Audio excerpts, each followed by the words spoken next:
चल अब घर से बाहर जा और मेरे लिए भोजन लेके आ, समझी तुम लोग दोनों। माँ हम लोग तो बहुत छोटे हैं, हम लोग तो सही से उड़ना भी नहीं जानते हैं माँ।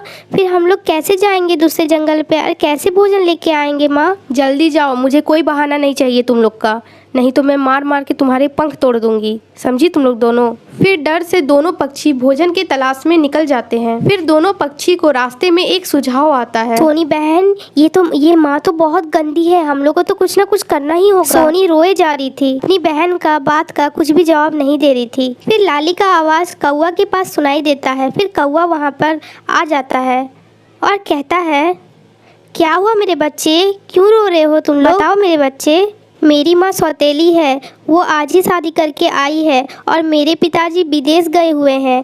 हमारी सौतेली माँ हम दोनों बहनों को बहुत परेशान करती है और सताती है। हम वापस उस घर में नहीं जाएंगे। बस इतनी सी बात, अब तुम दोनों बहनें हमारे पास रहोगी, अब अपनी सौतेली माँ के पास नहीं जाओगी, ठीक है मेरा बच्चा? अब यहीं पे रहना और मेरे बच्चों के साथ खेलना। मैं तुम्हें अच्छा से पाल पोस के बड़ा करूँगी और मैं तुम्हारे पिताजी से भी सब कुछ बता दूँगी जब तुम्हारे पिताजी विदेश से वापस आएंगे तो, ठीक है मेरे बच्चा? अब चलो मेरे साथ यहाँ, चलो मेरे बच्चा, तुम हमारे घर चलो, मैं तुम्हारा अच्छे से ख्याल रखूँगी, ठीक है? चलो मेरे बच्चा, चलो मेरे घर। फिर दोनों पक्षी कौवे के साथ चले जाते हैं और खुशी खुशी ज़िंदगी बिताने लगते हैं।